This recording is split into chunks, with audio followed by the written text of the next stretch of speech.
आज हम रिपेयर करने वाले हैं इन दोनों ग्राइंडर को। हमने एक नया ग्राइंडर सेल किया था, तो उस कस्टमर के पास ये दोनों ग्राइंडर ख़राब पड़े थे, तो उसने हमसे रिक्वेस्ट की कि ये ग्राइंडर उसके पास ऐसे ही ख़राब पड़े हैं कई दिनों से, तो हम इसे रख लें और जो नया ग्राइंडर है उस पर डिस्काउंट कर दें। तो हमने ये दोनों ग्राइंडर रख लिए हैं और नए ग्राइंडर पर उसको डिस्काउंट कर दिया है। और हमें नहीं पता है कि इन दोनों ग्राइंडर में क्या प्रॉब्लम है, ये रिपेयर होंगे भी या नहीं, क्योंकि इनमें अगर ज़्यादा खर्चा हुआ तो हम इन दोनों को स्पेयर पार्ट्स के रूप में काम में लेंगे। अगर कम खर्चे में रेडी हुआ तो हम इसको रेडी करके सेल कर देंगे वापस। इनके मॉडल नंबर की बात करें तो स्टिकर तो इसका तो मिट चुका है और इसका मॉडल नंबर मिट चुका है, पर कंपनी का नाम है जॉडक। तो ये मॉडल हमने बहुत ज़्यादा सेल किए हैं। जो अभी डीवाई की कंपनी बहुत ज़्यादा चल रहा है, उस कंपनी में भी ये मॉडल है।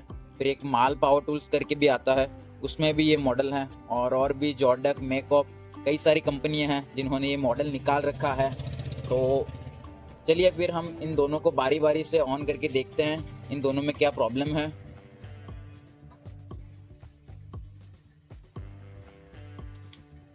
तो ये वाला ग्राइंडर तो वर्क नहीं कर रहा।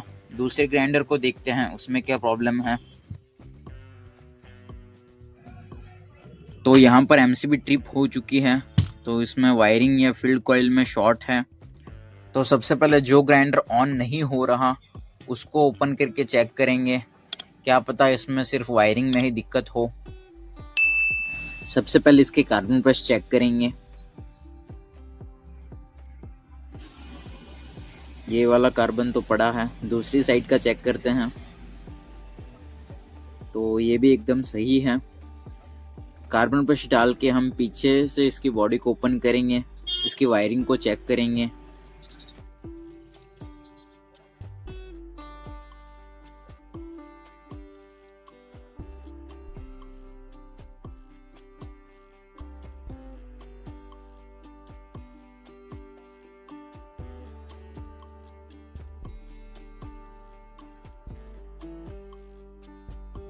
यहाँ पर हम सबसे पहले फील्ड कॉइल को चेक करेंगे, जिसका एक वायर स्विच के साथ अटैच है और एक वायर मेन सप्लाई के साथ अटैच है। तो इन दोनों को अलग करेंगे।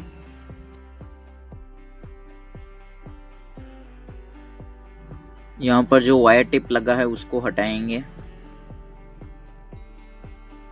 ये हीट होके चिपक चुका है, तो हम इसे प्लायर की मदद से कट कर लेंगे।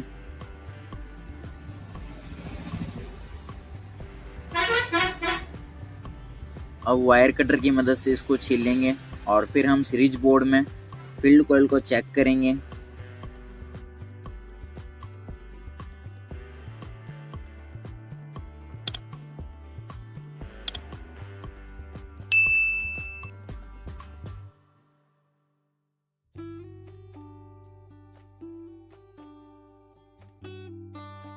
सीरीज कर ली हमने ऑन और कॉइल को चेक करते हैं। यहाँ पर फील्ड कॉइल वर्क नहीं कर रहा, तो अंदर से चेक करना पड़ेगा। तो पहले इसके कार्बन ब्रश निकालेंगे और अब इसके गियर बॉक्स को अलग करते हैं।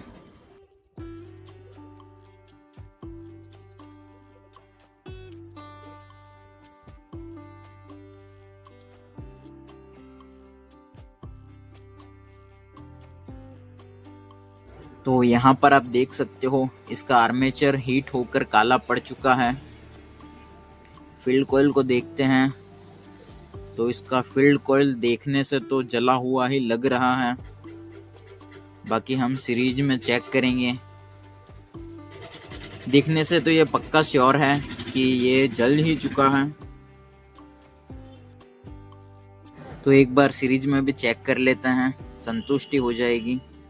आर्मेचर का कम्यूटेटर तो सही है और ये शॉर्ट भी नहीं है, पर हम पक्का नहीं कह सकते कि ये सही है। ये खराब भी हो सकता है, इसके अंदर की वाइंडिंग भी जली हुई हो सकती है। इसे हम चलाएंगे तभी पता चलेगा। फील्ड कॉइल को चेक करते हैं, तो यहाँ पर फील्ड कॉइल करंट दे रहा है। इसमें स्पार्क भी हो रहा है, आप देख सकते हो वीडियो में। और यहाँ पर धुआं भी निकलना शुरू हो चुका है। तो अब हम इस केबल को और स्विच को अलग करते हैं ताकि थोड़ा इजी हो जाए, और फिर फील्ड कॉइल को बाहर निकालते हैं। जो सेकंड ग्राइंडर था जिसमें एमसीबी ट्रिप हुआ था, तब मैं सोच रहा था कि हम पहले वाले ग्राइंडर को रिपेयर करते हैं, इसमें ज़्यादा प्रॉब्लम नहीं होगी। पर यहाँ पर आप देख सकते हो कि इसका फील्ड कॉइल जल चुका है। तो पहले तो इसके अंदर से फील्ड कॉइल निकालते हैं हम। स्प्रिंग को निकालेंगे पहले, और फिर ये जो 2 स्क्रू है जो फील्ड को पकड़े रखे हैं, इनको ओपन करेंगे।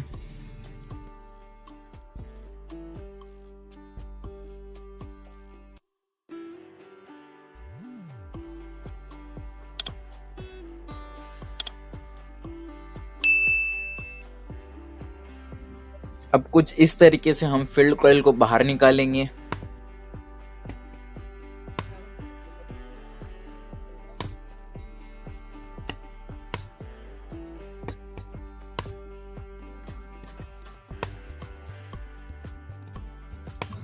कॉइल बाहर आ रहा है।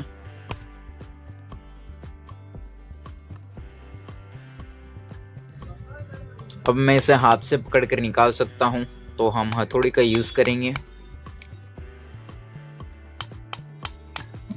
फील्ड कॉइल को बाहर निकाल लिया है।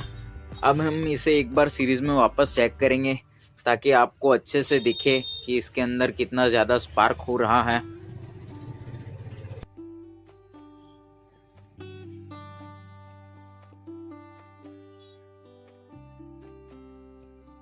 तो अब हम दूसरे वाले ग्राइंडर को ओपन करेंगे जिसमें एमसीबी ट्रिप हुआ था।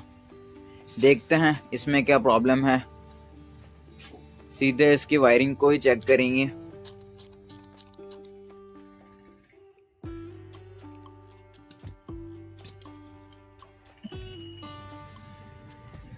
यहाँ पर भी हम सेम पहले फील्ड के 2 वायरों को अलग करेंगे। यहाँ पर भी ये टेप हीट होकर चिपक चुका है, तो इसको सीधा कट कर लेंगे।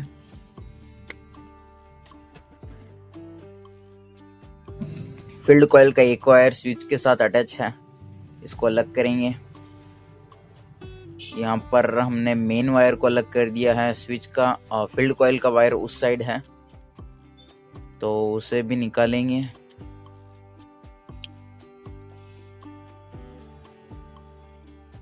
और स्विच को हम साइड में कर देंगे एक बार।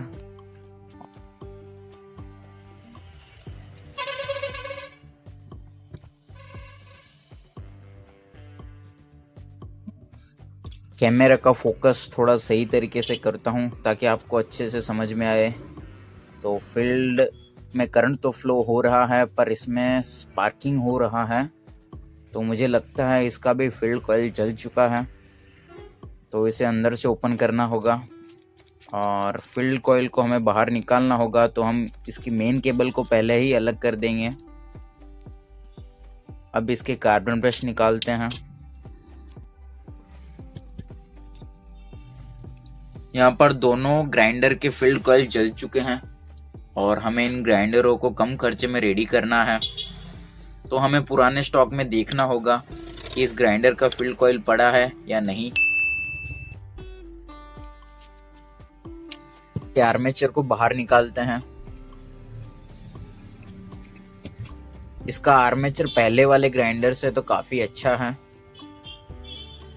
और इसका कम्यूटेटर पर कार्बन ज्यादा चला भी नहीं है। फील्ड कॉइल देख सकते हो आप, ये भी शॉर्ट हो चुकी है।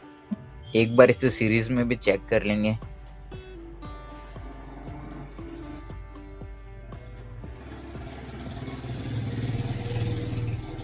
तो यहाँ पर फील्ड का बॉडी करंट दे रहा है, तो सेम इसमें भी दोनों स्प्रिंग निकाल लेंगे और फिर ये दोनों स्क्रू को ओपन करेंगे और फील्ड कॉइल को बाहर निकाल लेंगे। तब तक आप हमारे वीडियो को लाइक कीजिए और ऐसे ही नए नए रिपेयरिंग की वीडियो के लिए सब्सक्राइब कीजिए हमारे यूट्यूब चैनल को।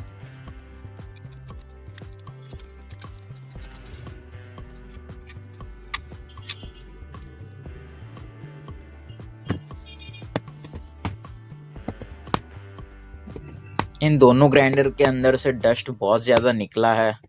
इससे हम अंदाज़ा लगा सकते हैं कि इस ग्राइंडर से कंक्रीट कटिंग हुआ है।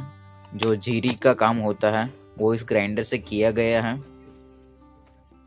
एक बार फील्ड कॉइल को सीरीज में चेक करेंगे और इसका करंट चेक करने के लिए हम सीरीज के एक वायर को इसकी बॉडी पर रखेंगे और दूसरे वायर को इसके चारों वायरों के साथ बारी बारी से कनेक्ट करेंगे और यहाँ पर बल्ब ग्लो होगा तो इसका मतलब बॉडी में करंट है। तो ये हमारे पास एक पुरानी फील्ड पड़ी थी, तो हम इसका यूज़ करके एक ग्राइंडर को रेडी कर सकते हैं। तो चलिए फिर हम इस फील्ड कॉइल को बॉडी के अंदर डालते हैं। फील्ड कॉइल को डालने के साथ हम देख लेंगे कि जो दो वायर हैं जो हमें बाहर निकालना है पीछे की साइड, वो भी सही तरीके से सेट हो।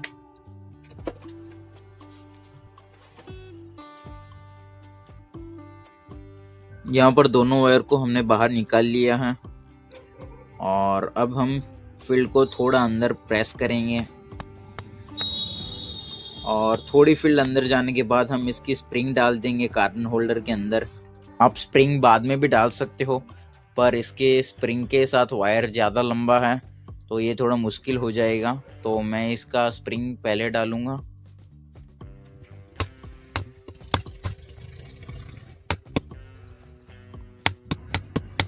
तो यहाँ पर लगभग हमारा फील्ड कॉइल सही तरीके से फिट हो चुका है।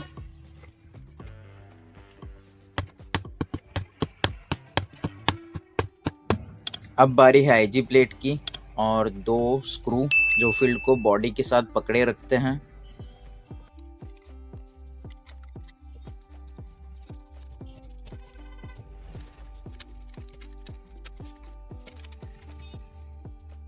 अब बात है आर्मेचर की, तो ये पहले वाला तो एकदम सही लग रहा है, पर दूसरे वाले पर मुझे डाउट है, ये जला हुआ भी हो सकता है।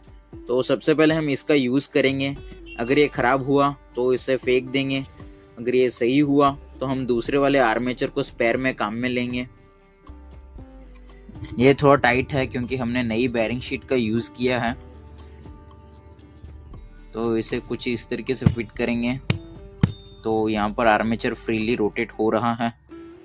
अब इसके गियर बॉक्स को अटैच करते हैं और दो ही स्क्रू लगाएंगे क्योंकि आर्मेचर जला हुआ होगा तो हमें इसको वापस ओपन करना पड़ेगा। इसमें कार्बन ब्रश लगा देंगे और अब जो मेन चीज़ है कि इसके साथ केबल अटैच नहीं है, तो हम इसके साथ केबल अटैच करेंगे और जो भी इसके अंदर की वायरिंग है जो स्विच के साथ अटैच होगी उसको भी कंप्लीट करेंगे।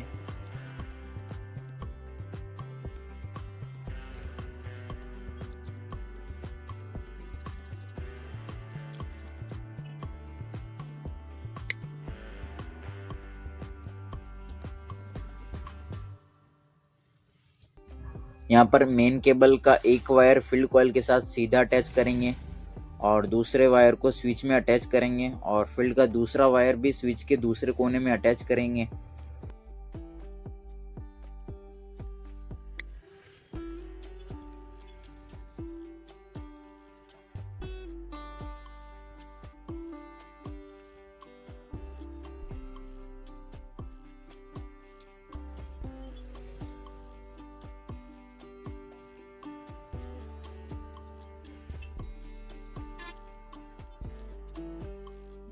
यहाँ पर वायरिंग कंप्लीट हो चुकी है। अब स्विच को सेट कर कर इसकी बॉडी को पीछे से बंद कर देंगे। इसके बाद ग्राइंडर को ऑन करके चेक करते हैं।